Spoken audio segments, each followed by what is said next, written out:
Hey, this is movie. Welcome to my channel. வெண்டைக்காய் பொரியல் recipe என்னோடய வே ஆஃப் மெத்தடில் நான் பண்ணி காட்டுறேன். ஒரு கடாயில் 2 ஸ்பூன் எண்ணெய் ஊற்றி வச்சுருக்கேன். அது எண்ணெய் சூடானோன்னே 1 ஸ்பூன் கடுகு போட்டுக்கோங்க. கடுகு வெடிஞ்சோடனே 1 ஸ்பூன் கடலைப்பருப்பு, 1 ஸ்பூன் அளவுக்கு உளுத்தம்பருப்பு போட்டுக்கோங்க. நல்லா இதாகிட்டும். கடலைப்பருப்பும் உளுத்தம்பருப்பும் ஒரு 4-5 பூண்டு நைஸாக அரிச்சு வச்சுருக்கேன், அதை போட்டுக்கோங்க. அண்டு ஒரே ஒரு வெங்காயம், கொஞ்சம் கருவேப்பிலை நைஸாக போட்டுக்கோங்க.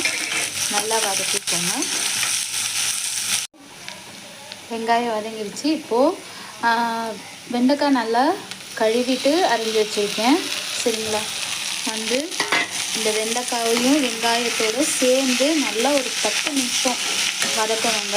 அப்புறம் தான் மிளகாத்தூள் எல்லாம் போடணும். ஓகே, இப்போது வெண்டைக்காய் நல்லா வதங்கிடுச்சுங்க. இப்போது 2 ஸ்பூன் அளவுக்கு குழம்பு மிளகாத்தூள், வீட்டு மிளகாத்தூள் எது வேணால் போட்டுக்கோங்க.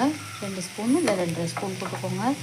அண்ட் 1/2 ஸ்பூன் அளவுக்கு மஞ்சள் தூள், பெருங்காயத்தூள் நான் எல்லாத்துலேயுமே சேர்த்துக்கோங்க, நீங்களும் சேர்த்துக்கோங்க. அண்டு இது ரெசிபிக்கு தேவையான அளவுக்கு உப்பு கொஞ்சம் பார்த்து போட்டுக்கோங்க. ஓகே, இப்போது இது நம்ம கலரி நல்லா மூடி வச்சு கலரணும். சரிங்களா? கொஞ்சம் வேர்க்கடலை வறுத்து வச்சுருக்கேன். தேங்காய்க்கு பதிலாக நான் வெண்டைக்காய் பொரியல் ரெடி ஆகிடுச்சு. நல்லா வதங்கிடுச்சு, மசாலா வாசனையும் போயிடுச்சு. இப்போது நான் அந்த பல்ஸ் மோடில் அரைச்சி வச்சுருக்கேன்ல, அதை போட்டுக்கோங்க. ஓகே, ஃபைனலி கொத்தமல்லி கொஞ்சோண்டு போட்டுக்கோங்க. அவ்வளோதான் வெண்டைக்காய் பொரியல். என்னோடய வே ஆஃப் மெத்தடில் நான் பண்ணியிருக்கேன். தேங்காய் வேணும்னாலும் போட்டுக்கோங்க.